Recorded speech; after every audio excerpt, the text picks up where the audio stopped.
Hi, I'm Noah, and I'm roasting one person from every country in the world in a random order. Today is part 2 of my roast of German organizer of the Holocaust and a man who looks like he's a music snob, and the translation he's hearing through those headphones is overproduced, Adolf Eichmann. In 1939, Eichmann was put in charge of deporting hundreds of thousands of Jewish people to a reservation in Poland, and although Hitler quickly abandoned this plan, Eichmann still carried out the deportations that he had scheduled. So Eichmann committed an act of ethnic cleansing even though his superiors didn't want him to. What was he supposed to do? He was just not following orders. Eichmann organized deportations on crowded trains in such awful conditions that as much as one-third of all deportees died before reaching their destination on some trips, a fact that Eichmann said disturbed him at the time, but there is no contemporary evidence of this.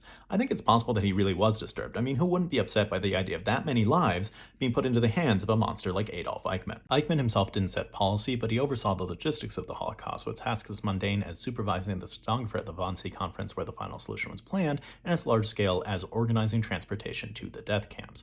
Eichmann had responsibilities big and small, but he made sure that throughout the war, no matter what he was doing, it was always evil. After the war, Eichmann once said, "I didn't care about the Jews deported to Auschwitz, whether they lived or died, and merely sent them there because it was the Fuhrer's orders." Right, Eichmann joined the Jew-hating political party run by a Jew-hating demagogue and accepted a job in its division of Jewish affairs, then sent Jews to the camps created to kill Jews. But it's not like he cared about the Jews. Eichmann was executed for his crimes in Israel in 1962, and despite it all, every death is a tragedy. In Eichmann's case, the tragedy is mostly that it didn't happen a lot sooner. Alright, please consider donating to help the family that I sponsor in Gaza. If you'd like to support me or watch bonus videos, please check out my Then let me know who to roast from your country, and join me next time when I'll be roasting former president of Liberia and a man who made wearing a backpack look scary, Charles Taylor.